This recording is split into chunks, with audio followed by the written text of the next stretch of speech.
Hey guys, my name's Gavin. Welcome back to a brand new video. Today, you guys are really gonna like this video. I'm gonna be showing you guys how I do my vocal stuff in my loops, and I'm also gonna show you an alternative if you don't want to go out there and use your own voice. So yeah, buckle down, get ready for a loud 645 AR squeaking, but I promise you, just trust the process. We're gonna make something that turns out cool. Follow me on Instagram if you haven't already at gavinhadley_. Also check out my Twitter, also gavinhadley_. I don't really plug that too often, but I kind of want to use Twitter more. So yeah, I'd appreciate it if you follow me on there. Hopefully, I'm gonna be able to teach you guys some stuff that you can apply to your own beats and loops. So yeah, let's get into it. So the first thing I'm gonna do is teach you guys how to do the actual vocal, at least my method of doing it. There's 1,000 different methods. There's no right way, there's no wrong way of doing it. This is just how I do it. It's worth mentioning that the first person I ever really saw do this in trap beats was, of course, the great Nick Mira. He did it over a year ago, I think, and I started doing it a while ago. Alright, so I should probably start by playing you the loop that we're going to be working on today.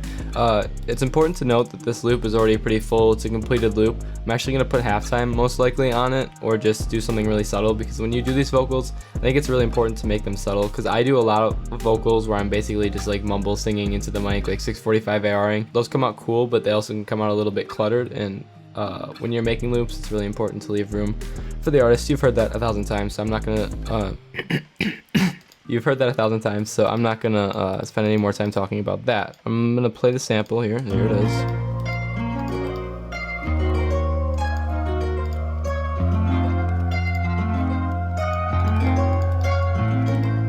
Right, so we're gonna experiment with halftime because, like I said, loop's already pretty full sounding. So halftime, that's just gonna slow everything down, make it sound a little bit more simple.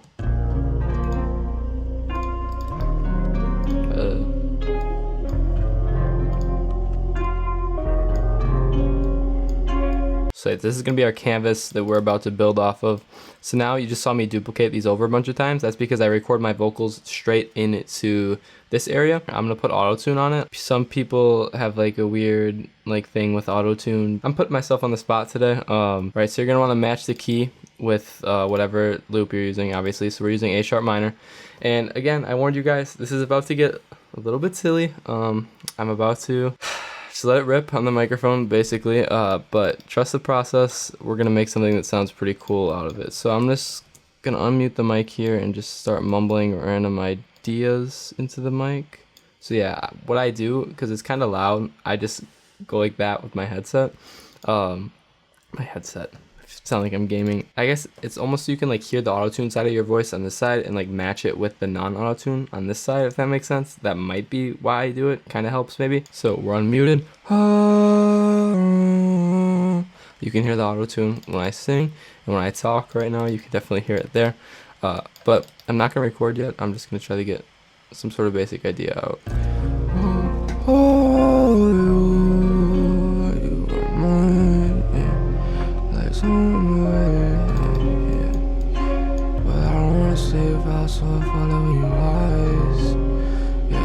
So that's like simple mumble stuff. This is just an example right now. So this is not gonna be the final one. I'm not like thinking of stuff to say. I'm just basically trying to get notes out of my voice that I'm trying to hit. It doesn't really matter what I'm saying. After I add the effects on, you won't be able to really pick out what I'm saying. This is what it sounds like after you pitch it up an octave. That's like key to the vocal. You don't have it in like a higher octave. It just sounds better in general, for me at least.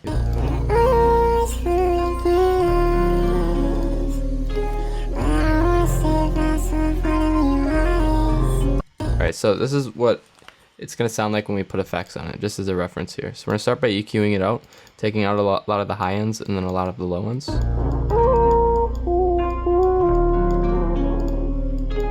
Alright, so since I sung in a pretty low pitch, I'm going to use this plugin called Crystallizer. It's a Sound Toys plugin, and I'm going to go to guitar and keys and then muffled up an octave. That's just going to give us a little bit more higher frequencies to work with. Yeah, that's really cool. I like that. And then of course we're gonna add some reverb.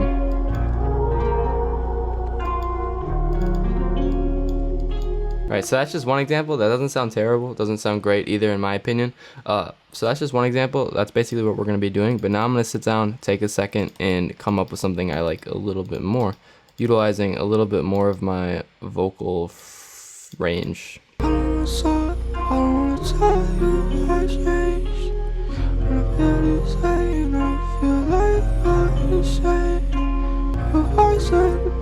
just right. You say I don't feel the way I'm supposed to feel, and that's okay.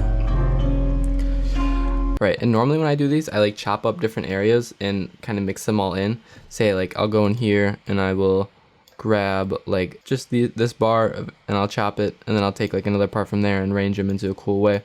Maybe we'll fuse these together. Let's do that.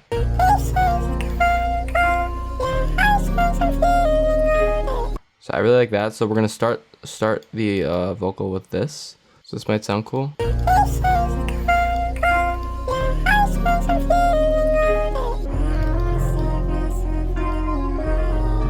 Yeah. Then I'll show you guys another thing you can do. This is really cool if you're looking to add like some background ambience, like cool whooshy sound. We're gonna reverse part of this. We're gonna see if we can reverse this. We're gonna do make unique, and we're gonna reverse it right here.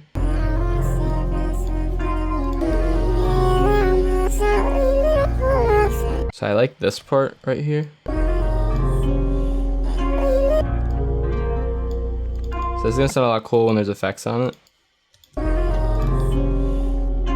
Alright, so this is going to be our vocal I think we're going to work with for the rest of the video. So I'm going to get all of these and I'm going to route them all to the same channel. So now they're all going to have these effects on it. So this is going to be even higher because of the crystallizer. But I really like just the background like kick that it gives. It really makes it sound a lot more unique. We're going to make this unique as a sample as well. And then pitch it up again so it's even higher.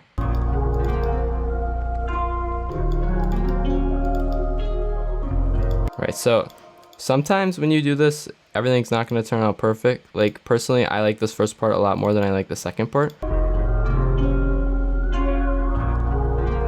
That sounds interesting. I don't think we're going to run with that.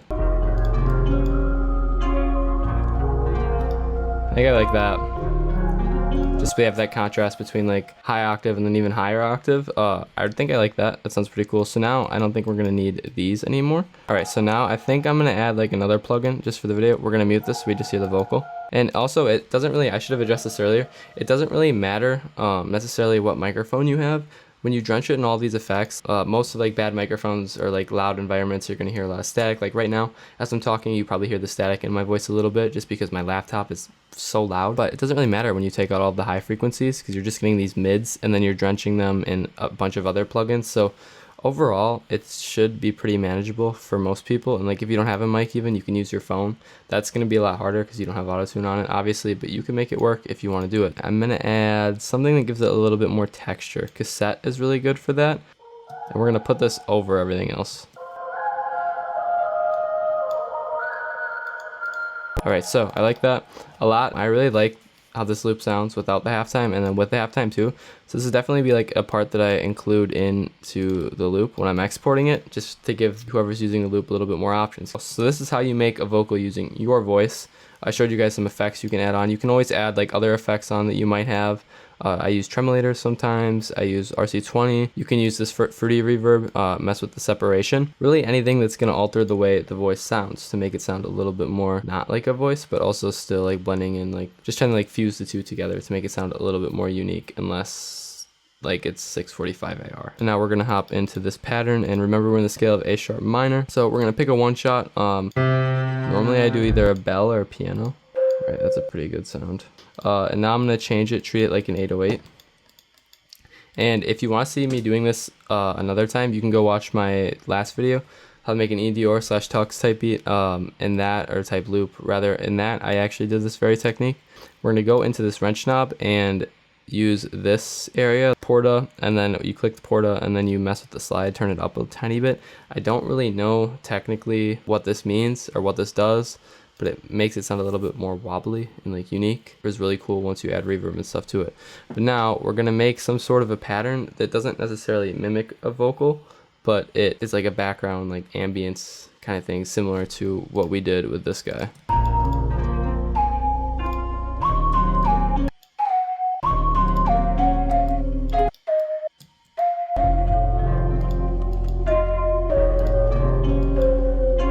So this is an interesting pattern right now. I'm gonna go ahead and probably change the sound.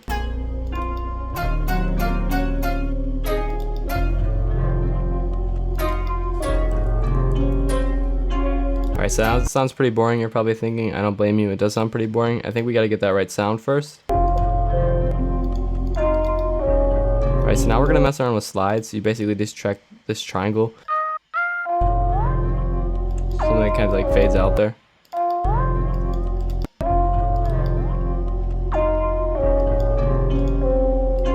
Now I'm gonna make the sound really cool. So we're gonna start by adding a reverb and then doing what I was talking about before, separation and then turning up the wet.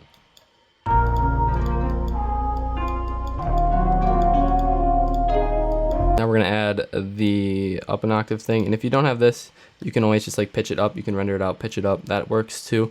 Personally, I like the effects that this gives off though. Now we're gonna EQ it like a vocal.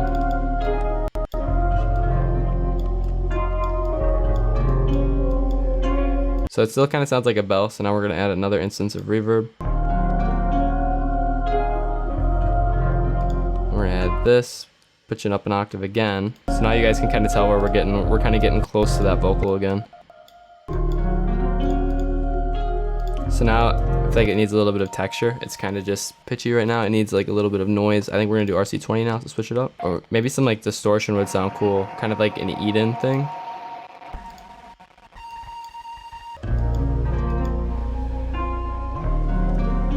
Alright, maybe not.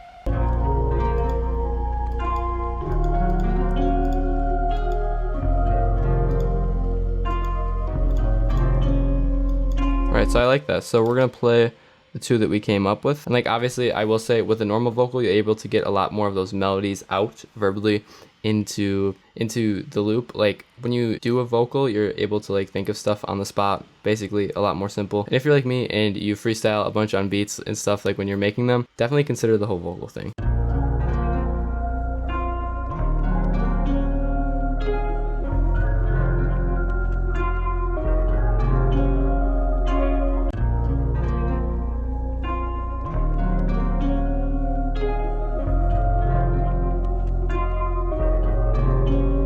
Alright, so yeah, hopefully you guys are able to draw the comparisons a little bit. I feel like when everything gets reverbed out, they all start kind of blending into the same range. But yeah, that's the video. Hopefully I was able to teach you guys how I do my vocals and how I do another type of vocal that isn't technically a vocal. I don't even know if it sounds like a vocal.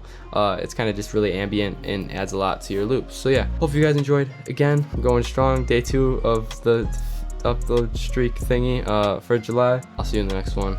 Thanks for watching. Peace out.